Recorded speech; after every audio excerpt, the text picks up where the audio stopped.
Hello everyone, welcome to Sanmarga classes. ಬಲ ಮತ್ತು ಒತ್ತಡ ಪಾಠದ 24ನೇ ಪ್ರಶ್ನೆ. ಕೆಳಗಿನ ಉದಾಹರಣೆಗಳಲ್ಲಿ ವ್ಯಕ್ತವಾದ ಬಲದ ವಿಧವನ್ನು ಗುರುತಿಸಿ ಅಂತ ಹೇಳಿದ್ದಾರೆ. ಸಂಪರ್ಕ ಅಥವಾ ಸಂಪರ್ಕರಹಿತ ಬಲ ಪದಗಳಲ್ಲಿ ನಾವು ಹೇಳಬೇಕು ಅದು ಸಂಪರ್ಕ ಬಲನ ಅಥವಾ ಸಂಪರ್ಕರಹಿತ ಬಲನ ಅಂತ. ಸಂಪರ್ಕ ಬಲ ಅಂದ್ರೇನು ಹೆಸರೇ ಹೇಳ್ತಾ ಇದೆ. ಎರಡು ವಸ್ತುಗಳು ಸಂಪರ್ಕದಲ್ಲಿ ಇದ್ದಾಗ ಉಂಟಾಗಿದ್ರೆ ಆ ಬಲವನ್ನ ಸಂಪರ್ಕ ಬಲ ಅಂತ ಕರಿತೀವಿ. ಈಗ ಎರಡು ವಸ್ತುಗಳು ಸಂಪರ್ಕವಿಲ್ಲದಾಗ ಅಲ್ಲಿ ಬಲ ಉಂಟಾದ್ರೆ, ಅಲ್ಲಿ ಬಲ ವರ್ತಿಸ್ತಾ ಇದ್ರೆ ಅದನ್ನ ಸಂಪರ್ಕ ರಹಿತ ಬಲ ಅಂತ ಕರಿತೀವಿ.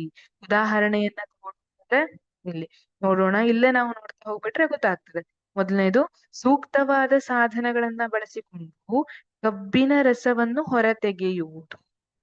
ಕಬ್ಬಿನ ರಸ ಹೊರತೆಗೆಯುವುದು ನೋಡಿದಿನ ಅಲ್ಲಿ ಮಷಿನ್ ಒಳಗಡೆ ಕಬ್ಬನ್ನ ಹಾಕ್ತಾ ಇರ್ತಾರೆ ಅಲ್ವಾ.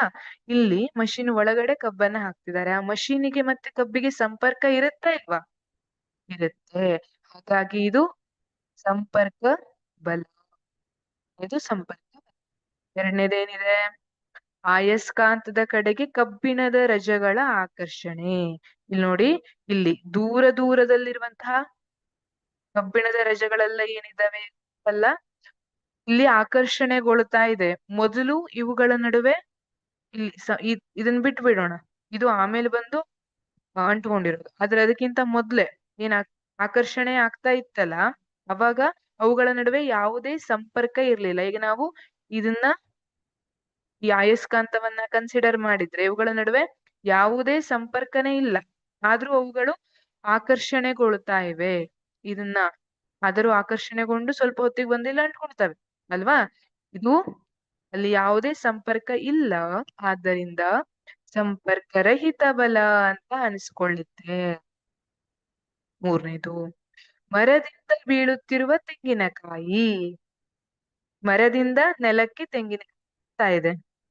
ಇಲ್ಲಿ ಭೂಮಿ ಹಗ್ಗ ಕಟ್ಟಿ ತೆಂಗಿನಕಾಯಿಗೆ ಕೆಳಗ್ ಬೀಳಿಸ್ತಾ ಇದೆಯಾ? ಇಲ್ಲ, ಹಾಗಾಗ್ತಾ ಇಲ್ಲ ಅಲ್ಲಿ.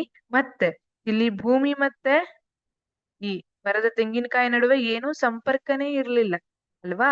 ಇದು ಆಕರ್ಷಣೆಯಿಂದ ಕೆಳಗಡೆ ಬೀಳ್ತಾ ಇರುವಂತದ್ದು, ಆಕರ್ಷಣೆಯಿಂದ ಕೆಳಗಡೆ ಬೀಳ್ತಾ ಇರುವಂತದ್ದು. ಹಾಗಾಗಿ ಇಲ್ಲೂ ಕೂಡ ಸಂಪರ್ಕ ಇಲ್ಲ. ಇದು ಸಂಪರ್ಕರಹಿತ ಬಲ. ಅಕ್ಕಿ ಚೀಲವನ್ನು ಎತ್ತುವುದು. ಅಕ್ಕಿ ಚೀಲವನ್ನ ನಮ್ಮ ದೇಹಕ್ಕೆ ಸಂಪರ್ಕ ಇಲ್ದಿದ್ದಂಗೆ ಹೊತ್ಕೊಂಡು ಹೋಗ್ಲಿಕ್ಕೆ ಆಗ್ತದಾ? ಇಲ್ಲ, ಅಲ್ಲಿ ಸಂಪರ್ಕ ಇದ್ದೇ ಇರುತ್ತೆ. ಹಾಗಾಗಿ ಅಕ್ಕಿ ಚೀಲವನ್ನು ಎತ್ತುವುದು ಸಂಪರ್ಕ ಬಲವಾಗಿರುತ್ತೆ. Thank you.